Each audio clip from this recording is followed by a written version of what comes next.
Today on Touching Lives. There is something missing in my life. There is something, I'm not clicking on all 8 cylinders. I've got all this stuff, but this stuff doesn't satisfy. I've done all these things, but these things don't satisfy. I've gone to all these places, and these places don't satisfy. And you begin to focus on your soul, and all of a sudden you wake up and realize there is nothing on the outside that will give me peace on the inside. Teaching people everywhere who Jesus is and why they need Him. This is Touching Lives with James Merritt. It's one thing to experience physical fatigue, but I believe there's another kind and other kinds of fatigue that are a lot more debilitating and a lot more difficult to deal with. And I'm talking about spiritual fatigue, emotional fatigue, relational fatigue, mental fatigue. And the only remedy for physical fatigue is sleep. But the only remedy for all those other kinds of fatigue is rest, and there is a difference. You can go to a drugstore and you can buy something that will help you sleep, but there's no prescription for rest. That's why lots of times you can go to bed at night and you don't have you sleep, but you sleep fitfully, and you wake up the next morning tireder than you were when you went to bed. You got sleep, but you didn't get rest. You can't go to a drugstore and say to the pharmacist, look, I'm restless in my heart, I'm restless in my soul, I'm restless in my spirit. Can you give me something to help me? You're tired and weary of fighting for your marriage, so you just give up and check out. You get so weary of the financial pressures of life, you just quit paying your bills, and then you won't even answer the phone because you know it's the collector calling. Some people get so tired of life, they just end their life. So here's what I've learned. Overwhelmed people live in deficit. They live in spiritual deficit. They live in relational deficit. They live in emotional deficit. They live in mental deficit. And let me tell you what I mean. If you've ever overdrawn your bank account, you know the stress that brings. If you ever write a check and you already know you cannot cash that check, you don't have the money to cover that check, you already know the emotional and the financial stress that comes because you simply don't have the resources to cover that check. Well, the same thing's true in life. You can overdraw your account in life. You can get overwhelmed with a deficit in life. So what happens is you wake up one morning and all of a sudden your spouse says to you, you're overdrawn in your marriage. All of a sudden as a parent you realize, I'm overdrawn with my kids. You go to work and your boss calls you in and tells you that you are overdrawn in your job. And you just kind of shrug your shoulders and slump and realize you've run out of the spiritual and the mental and the relational and the emotional currency that you need to cover the bank account of your life, and you have hit the wall. You are overwhelmed. And there are people that are overwhelmed with stress. Stress with the burdens of living, stress with trying to make ends meet every month, stress with trying to make kids behave, stress with trying to make a marriage work. And I have found that people like that, they need words that begin with a little prefix, R-E. They need to hear words like refresh, recharge, rejuvenate, replenish, revive, renew. Jesus said, are you tired, worn out, burned out on religion? Come to me. Get away with me. You'll recover your life. I'll show you how to take a real rest. Walk with me and work with me. Watch how I do it. Learn the unforced rhythms of grace. I won't lay anything on you heavy or ill-fitting on you. Keep company with me and you will learn. I love this phrase. You'll learn to live freely and lightly. Don't you want to live freely? Don't you want to live lightly? Aren't you tired of living in a life that feels like you're in a prison all the time? Aren't you tired of getting up every morning and you just dread the backpack of burdens you've got to put on every single day? Jesus said, I've got the solution. As a matter of fact, this is why he says it in another version. Come to me, all who labor and are heavy laden, and I'll give you rest. Take my yoke upon you and learn from me, for I am gentle and lowly in heart, and you'll find rest for your souls. For my yoke is easy, and my burden is light. Let me just show you two words, and maybe this will kind of relate to where you are. You see this word labor? In the Greek language, that's a word that referred to the exhaustion of a soldier in battle. He had fought till he couldn't fight anymore. It referred to a messenger who had run many miles to deliver his message, and he could not literally run another step. He's talking about people who are just exhausted, physically exhausted, mentally exhausted, spiritually exhausted, emotionally exhausted, just worn out. And then he said, okay, and maybe you're also heavy laden. That's not a real term that we use much today, but it's also a very, very picturesque word. In the original Greek language, it pictured a ship that had so much cargo it was sinking under the water. It pictured an animal that was carrying a burden so heavy it was about to collapse under its own weight. In other words, Jesus said, if you're here today and you're somebody that's so tired you just can't go any further, you're so burdened you can't take any more, I'm talking to you. You need a rest stop. If you're tired of living on edge, you're tired of a life that's nothing more than another day and another dollar, if you're tired of feeling that all you're doing is marking time and taking space, you're burdened down and you're beaten up, I've got a message for you. If you're ready to quit, ready to throw in the towel, you're ready to give it up, Jesus said, I've got a message for you. And this is what I love about Jesus. Jesus says, look, you can go to a psychiatrist, you can go to a psychologist, you can go to a, quote, therapist, unquote, and I'll just tell you right now what they're going to do. And I'm not against all these people. He said, but I'm just going to be honest. They're going to listen to you. You'll lie on the couch and they'll listen and you'll talk and they'll listen and you'll talk and they'll listen. And they'll come up with all these solutions for you, and they may work and they may not.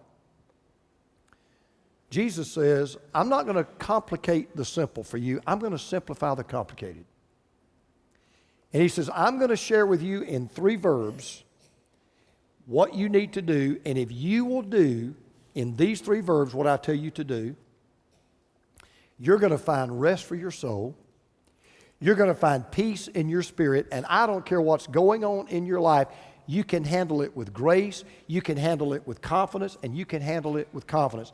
He says, I want you to come, I want you to take, and I want you to learn. And he says, so if the stresses of life have you down, if the fight is gone, you're ready to wave the white flag and quit, you've gone as far as you can go, you've taken all you can take, Jesus said, I just want to ask you to do 3 simple things. Number 1, look to Jesus. First thing you need to do, look to Jesus. Now listen to what Jesus says again. He says, come to me, all who labor, you're burdened down, you're worn out, can't go any further, you're heavy laden, you've carried all you can carry. If a feather comes on your back, it's gonna absolutely break you in half. Come to me, all who labor and are heavy laden, and I will give you rest. Now notice what Jesus didn't say, because this is where a lot of people miss the boat. Jesus didn't say, come to church. He didn't say, come to religion. He didn't say, come to the temple. He didn't say, come to the synagogue. He didn't say, come to the pastor. He didn't say, come to good deeds, come to seminary, come to school. He said, come to me. He said, in other words, take all these burdens that you're carrying, take all this load that you've got, take all these things that are stressing you out, just drop them. Just drop them. And just get into my presence. Jesus says, when you've tried everything else and you've run out of options, when you've got no other place to turn to me. When you've looked everywhere else, but as you two put it so beautifully, you still haven't found what you're looking for, how about trying me?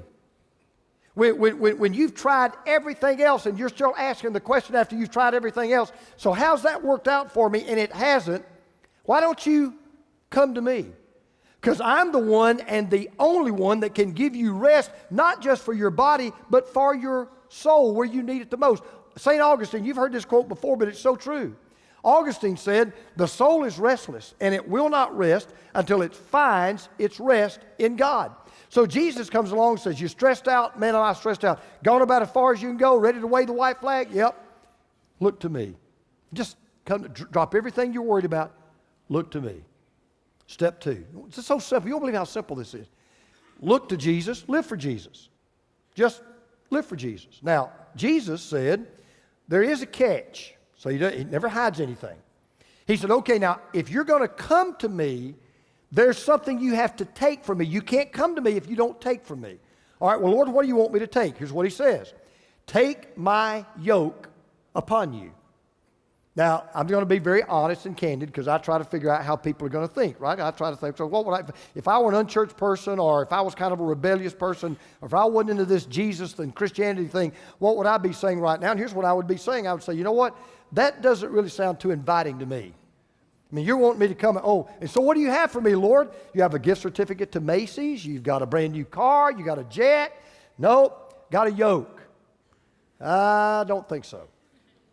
Because you know what a yoke is. If you know, a yoke was a wooden bar that was made to fit around the neck and the shoulders of an ox. And the farmer would attach the harness to the yoke of that ox, and then that farmer could control that ox, and that ox had to go wherever the farmer wanted him to go. So if the farmer said go, he had to go. If he wanted to go right or left, he had to go right or left. If he wanted to stop, he had to stop. In other words, he was under the complete control of the farmer, because that yoke was a symbol of submission. It was a symbol of surrender. Now, I know what you're thinking right now. You say, wait a minute. I got two problems with that picture right now. First of all, nobody wants to be under anybody's yoke. We're all born that way, right? We don't want to be under anybody's yoke. I don't want anybody controlling me. I want to be totally free. I want to do what I want to do. I want to go where I want to go. I want to be what I want to be. So that's my first problem. The second problem I've got is, you're kidding me? I don't want to be pulling your burden. I got enough burdens of my own. Why would I want to pull somebody else's burden? I've got enough problems. I don't want to be pulling somebody else's weight. And so Jesus says, wait a minute, time out. Before you reject the yoke that I want to put on you, and before you reject the burden that I'm going to ask you to carry, would you just hear me out? And then listen to what he says next. This is so good. He says, for my yoke is easy, and my burden is light. Now, Jesus said, my yoke's easy. You know what that word easy means? This is such a great word. The word easy means excellent. As a matter of fact, the word easy means perfectly suited for its purpose. Let me tell you why Jesus said that. Back in the day, if you were a really good farmer and you knew what you were doing, there was one thing that you would save up enough money to buy. You would go to a carpenter and you would have that carpenter custom make a yoke for your ox. Now you say, why would you have a custom-made yoke for the ox? If you just bought a yoke off the rack and you put it off an ox, every ox is different. So if you put that yoke on the ox and it didn't fit, what would happen? It would rub blisters. It would chafe his skin. And after a while, he was so sore, he couldn't pull a burden no matter how much you yelled, screamed, or beat him. He couldn't do it. It was too sore. So a smart farmer would always go to a carpenter and say, he would take the ox, they'd measure the ox, and he would make a yoke that would fit that ox so perfectly, he wouldn't even feel it, wouldn't even know it was there. And then Jesus said, my burden is light. And you say, well, wait a minute. I want to be free. I just don't want to have any burdens. I want to be free. Jesus says, okay, that's good. But you don't understand what freedom is. Freedom is not being out of control. That's not freedom. And freedom is not even being under your control. That's not freedom. Jesus said freedom is being under the right control. Jesus goes on to say, look, if I still haven't sold you on this yet, can I just say one other thing? Listen to what he says. He says, I am gentle and I am lowly in heart. See, Jesus is not a taskmaster. He's a tender master. Jesus is not a tough shepherd that beats the sheep. He's a tender shepherd that leads the sheep. He said, listen, if you'll just come and get to know me, you'll love to take my yoke. You'll love to take my burden, because the only places I'll ever lead you if you'll follow me are the places that are best for you and the places that will give rest to you. Listen. Nothing will cause you more stress in your life, nothing, than either to refuse to take the yoke of Jesus or tear off the yoke of Jesus. Nothing will give you more rest than when you come to Jesus and you say, I'm going to take on your yoke. Because when you live for Jesus, you'll have a conscience that's clear. You'll have a soul that is at rest. And so Jesus says, stressed out, burned out, had enough, can't go any further. Okay, number one, look to Jesus. Come, live for Jesus, take. Then the last thing he says, learn from Jesus. Learn from Jesus. Here's what he says in verse 29. Learn from me, for I am gentle and lowly in heart, and you will find rest for your souls. Now, this is what a lot of us don't understand, even though we know the Lord. When you come to Jesus, you are automatically enrolled in school. Now, here's what's interesting about this school. He's not only the teacher, he's the subject. He teaches you about himself. You're going to learn him. Now, let me tell you why that's such a big deal. Nobody in the world that's ever lived ever faced more pressure, was ever under more stress, ever carried a heavier burden than Jesus. Nobody. And Jesus says, watch how I handle the tough times. Watch how I handle the difficult people. Watch how I manage the troubling circumstances. I mean, you're sitting there and you think, boy, you don't know what I'm going through. You're up here preaching like you really think you've got the answer for me. You don't even know the burden I carry. I don't. You don't know the load that I'm under. I don't. You don't know the stresses I face. I don't. But you think you got a heavy load? Let me tell you something. From the day that Jesus Christ began his ministry, you ever thought about what he was carrying? The weight of the world's sin, the weight of the world's sorrow, the weight of the world's suffering. You think you've got a busy schedule? Let's just take a day in the life of Jesus. This was a typical day in the life of Jesus. Everywhere Jesus went, people are lined up 10 deep. And here's all they were saying: touch me, bless me, heal me, help me, hear me, teach me. Every day of his life. But he never got flustered, never got impatient, never got snappy, always calm, always cool, always collected, never lost his composure, never lost his patience on the inside, never lost his peace on the inside. See, there's nothing you can earn from Jesus. There's a lot you can learn from Jesus. Jesus said, you're under stress. Let me tell you about stress. Let me tell you how being under so much stress, you're sweating blood. I know what stress is. See, that's why Jesus wants us to sit at his feet every day. That's why I love to do it every day. And learn not about him, learn from him. And let me tell you what I found out about Jesus. I'm going to wrap this up. You will find that when you come to Jesus and you just look to Jesus and you live for Jesus and you learn from Jesus, you'll find what he says to you is revolutionizing. You'll find the way he speaks to you is relaxing. You'll find that when he walks with you, it is refreshing. So, I kind of want to bring this to a close, but let me just say that. Let me tell you something about being a Christian and a follower of Jesus. I've heard people say things like this all of my life, and I used to buy into it, and I finally realized it was totally wrong. More people that I talk to about Jesus reject Jesus than accept Jesus. That used to bother me, but I realized, that was really true with him. It'll be true with us, and I get that. But I used to have people, they'd look at me, and I would say, would you like to give your life to Christ? I said, no, I really wouldn't. Well, why not? And you've heard this before, and I used to say, okay, well, they've got a point. I guess there's nothing left to say. They'll say, no, it's just too hard to be a Christian. I used to buy into that. I used to say, well, okay, I guess, what else can you say? And then one day, it hit me. Where do people get that idea? Where do you get this idea? Oh, no. It's too hard to be a Christian. Let me tell you what I have now figured out after a while. Comparatively speaking, it's a lot harder not to be a Christian than it is to be a Christian. A lot harder. Now, you may be sitting there and you say, oh, come on, man, I'm not buying that stuff. All right. Jesus said, my yoke is easy. That's what he said. So I'll ask you. You take up the yoke of Hollywood. You think that's an easy yoke? You take up the yoke of Wall Street. You think that's an easy yoke? You take up the yoke of Washington. You think that's an easy yoke? No, they're not easy. You think those burdens are light? They're not light. They're heavy.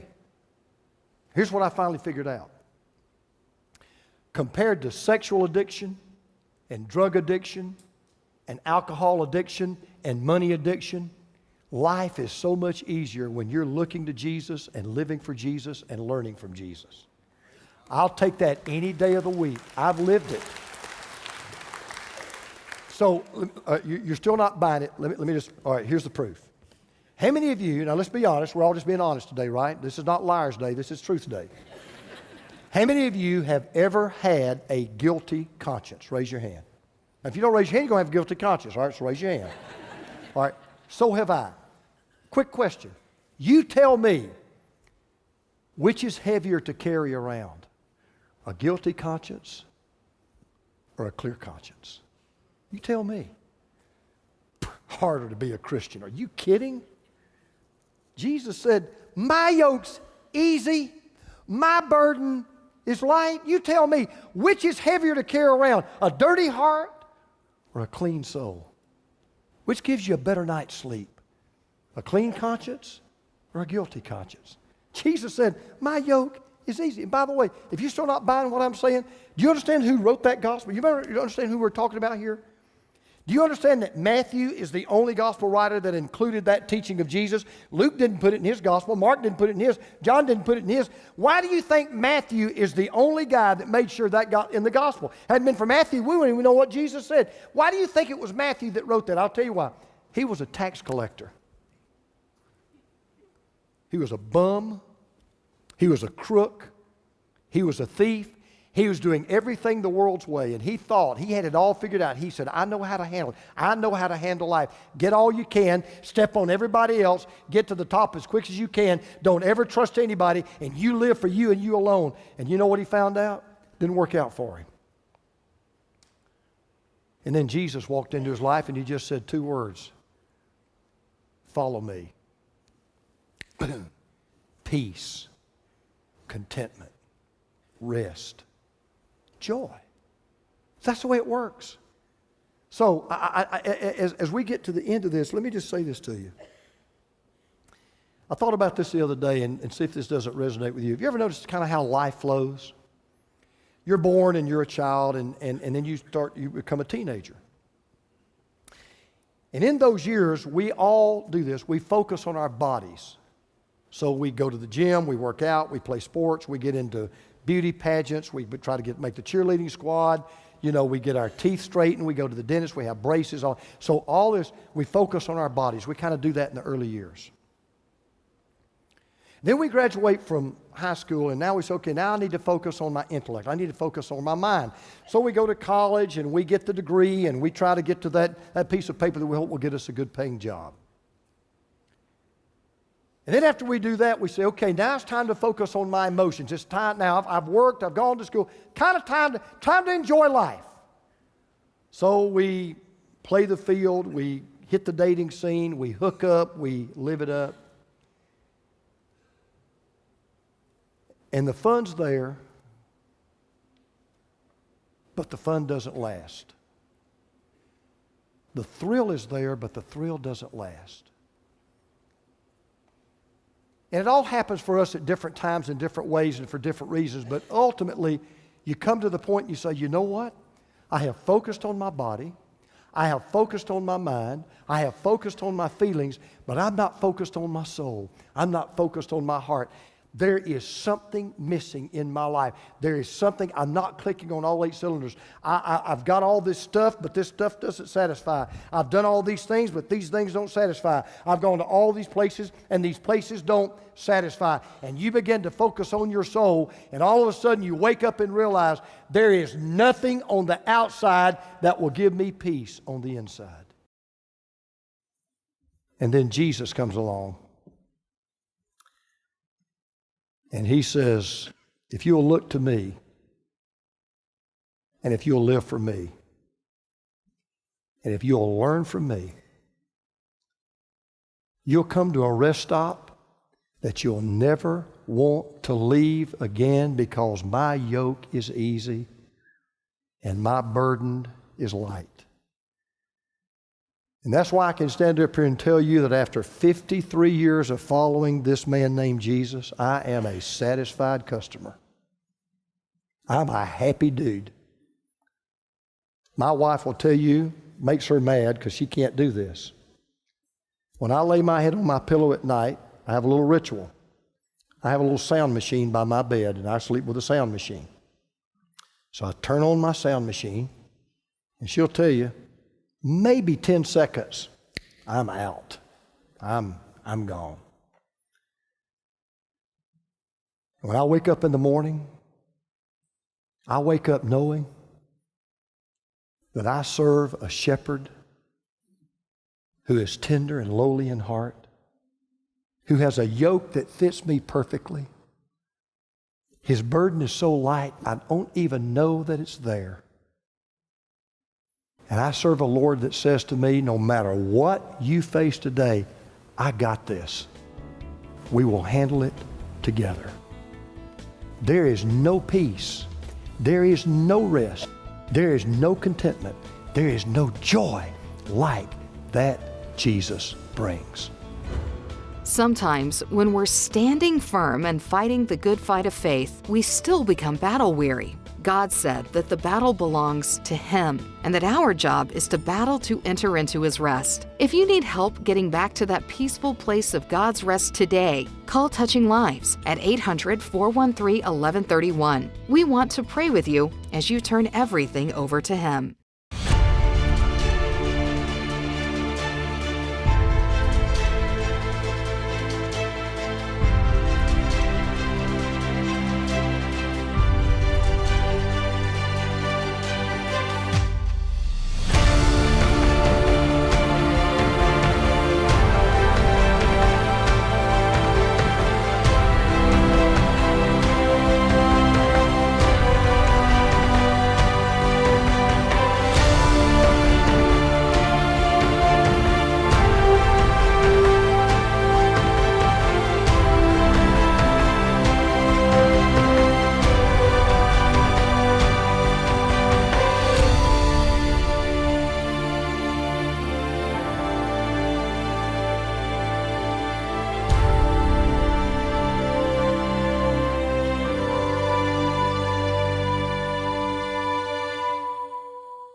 People look for relief from the stresses of life in all kinds of things: alcohol, drugs, wrong relationships, money.